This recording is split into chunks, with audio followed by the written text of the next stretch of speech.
বাংলাদেশি ইলিশের স্বাদের সঙ্গে কোনো দেশের ইলিশের স্বাদের তুলনা হয় না। আসসালামু আলাইকুম, আমি কাউসার নূপুর। সবসময় চেষ্টা করি সহজভাবে পারফেক্ট রেসিপি শেয়ার করার।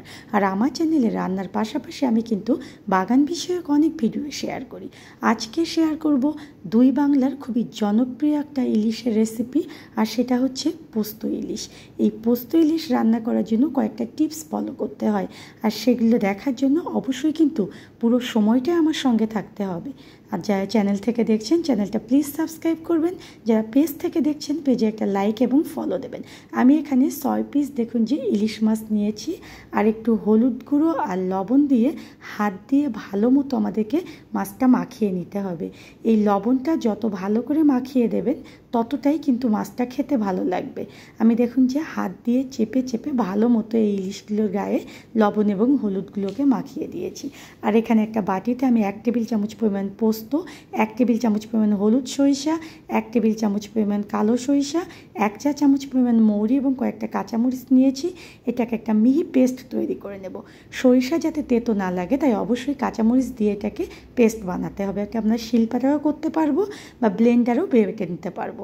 এখন এই পেস্টের মধ্যে 1 চা চামচ পরিমাণ আদা বাটা আর 1 চা চামচ পরিমাণ জিরা বাটা দিয়ে দিচ্ছি, আর দিয়ে দিচ্ছি 1 চা চামচ পরিমাণ হলুদ গুঁড়ো দিয়ে ভালো মতো মিলিয়ে চলুন চুলার কাছে চলে যাই।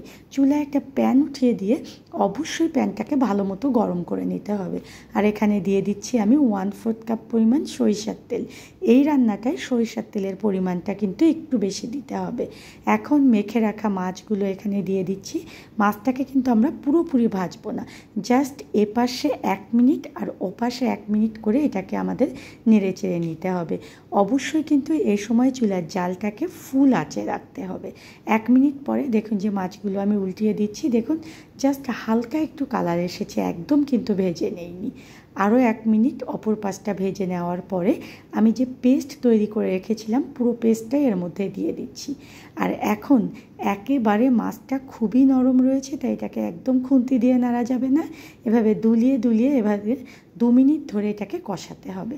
আর এর মধ্যে অবশ্যই 2 থেকে 1 বার কিন্তু এই মাছটাকে উল্টিয়ে পাল্টিয়ে দিয়ে দিয়ে আমাদেরকে কষাতে হবে। আর অবশ্যই মনে রাখতে হবে পুরো রান্নাটাই কিন্তু আমরা ফুল আঁচে করব। আমরা এই যে রান্নাটাই করছি এটা আমরা ফুল আঁচে করছি, এটা একটা টিপস থাকবে। আর আমি প্রথম একটা টিপস দিয়েছিলাম যে সরিষায় অবশ্যই কাঁচামরিচ দিয়ে বাটতে হবে। দেখুন যে 2 মিনিট কষানোর পরে ব্লেন্ডারের যেখানে আমি মশলা করেছি সেটা ধুয়ে আমি 1 কাপ পরিমাণ পানি দিয়ে দিচ্ছি, আর দিয়ে দিচ্ছি টেস্ট অনুযায়ী লবণ। অবশ্যই লবণ এবং মরিচটা নিজের টেস্ট অনুযায়ী দেবেন। এখন 10 মিনিট ঢেকে রাখার পরে আমার মাছটা কিন্তু একদম হয়ে গিয়েছে।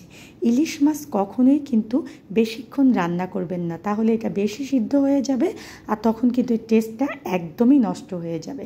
এখন আমার রান্নাটা কিন্তু একদম শেষ। এটাকে চুলায় বন্ধ করে দিয়ে 5 মিনিট ঢেকে রেখে আমরা পরিবেশন করব। আর গরম ভাতের সঙ্গে এই মাছ এবং এই গ্রেভিটা হলে কিন্তু আর কিচ্ছু লাগবে না। ইলিশের অনেক পদ কিন্তু আমি শেয়ার করেছি।